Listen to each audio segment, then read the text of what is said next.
सूरजपुर गांव में मोहन नाम का एक गरीब मजदूर रहता था। उसका एक बेटा था और एक बेटी थी। गर्मी के दिन थे। सुनिए जी, गर्मी बढ़ती जा रही है। अपने घर में तो बिजली का कनेक्शन भी नहीं है। ऐसे में बच्चे बिना पंखे के कैसे रहेंगे? तुम सही कह रही हो, पर मैं भी क्या करूं? सुबह को घर से निकलता हूँ, दिन भर काम की तलाश में घूमता हूँ, पर कोई काम मिलता ही नहीं। ऐसा कब तक चलेगा जी? घर का राशन भी खत्म होने को है।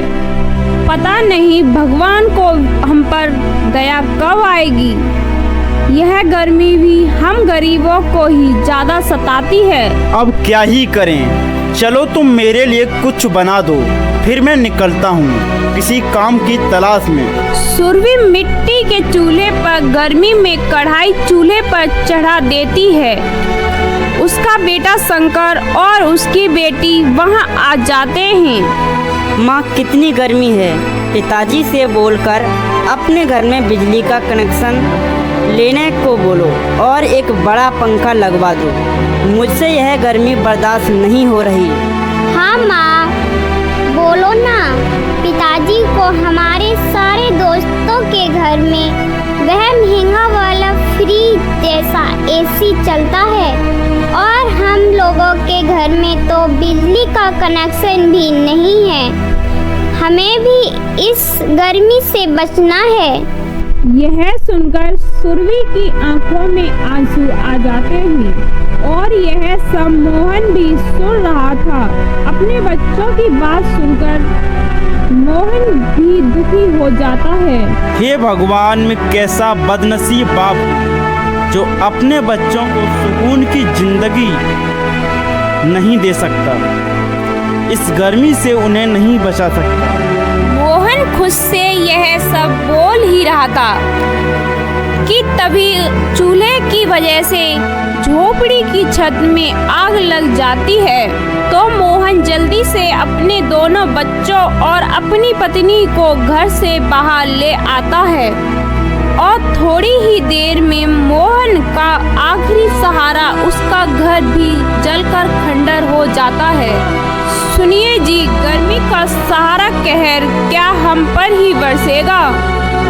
अब तो हमारे सर पर छत भी नहीं रही। ऐसी तपती धूप में हम अपने बच्चों को लेकर कहाँ जाएंगे? भगवान को शायद हमारी और परीक्षा लेनी होगी। भाग्यवान, तुम चिंता ना करो, ऊपर वाला कोई ना कोई रास्ता जरूर निकाल देगा। तुम ठहरो यहीं, मैं कुछ करता हूँ। क्या करोगे आप? अब तो अपना पूरा घर जलकर राख हो गया। अब अपन कहाँ रहेंगे?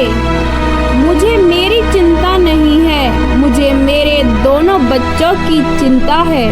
आज अपने गांव की दूसरी ओर जो यात्रियों के बैठने के लिए जगह बनी हुई है, आज अपने वहीं रहेंगे। कल मैं अपने लिए एक नई झोपड़ी बना लूँगा। वहाँ तो लोहे की चादर लगी हुई है और ऐसी गर्मी में उन चादर के नीचे और ज्यादा गर्मी लगेगी। सुरभि, और मैं कर भी क्या सकता हूँ? आज मैं यहाँ नई झोपड़ी नहीं बना सकता क्योंकि यहाँ की जगह बहुत ज़्यादा गर्म हो चुकी है और यह जगह रात भर में ठंडी हो जाएगी।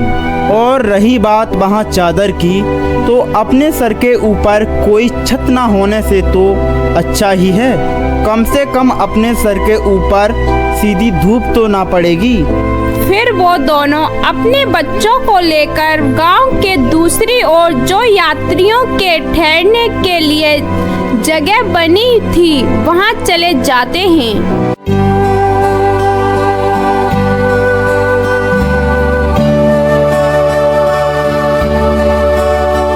पिताजी, क्या अब हम इस तपती धूप में इस छप्पर में रहेंगे? नहीं नहीं, मैं यहाँ नहीं रह सकता। मैं जानता हूँ बेटा, यहाँ रहना इतना गर्मी में बहुत कठिन है, पर अभी हमारे पास कोई और चारा भी तो नहीं है। बस कुछ ही दिनों की बात है, उसके बाद मैं सब कुछ ठीक कर दूंगा।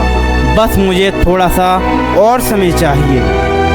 सुरभि, तुम बच्चों का ध्यान रखना, मैं कोई काम की तलाश करके आता हूँ। क्या पता आज कोई काम मुझे मिल जाए।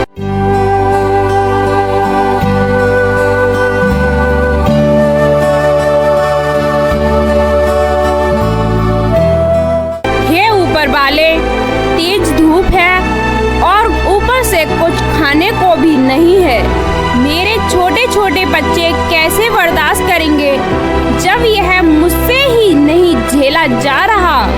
इधर सुरभि की आंखों में आंसू भर रहे थे तो वहीं मोहन मजदूरी की तलाश में दर दर भटक रहा था।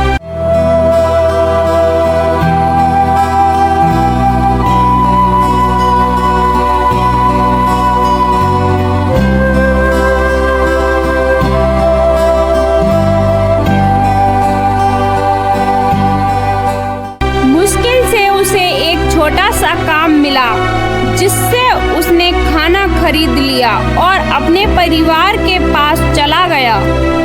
कोई काम मिला क्या जी? बच्चे दिन भर धूप की गर्मी लू में तपते रहे और सुबह से भूखे हैं। दिन भर धक्के खाने के बाद एक आदमी ने मुझ पर तरस खाकर मुझसे कुछ बोरियां उठवा लीं और बदले में मुझे 50 रुपए दिए, जिससे मैं खाने का सामान ले आया हूँ। कल फिर से जाऊँगा, जल्द से जल्द कोई न कोई काम ढूंढ ही लूँगा।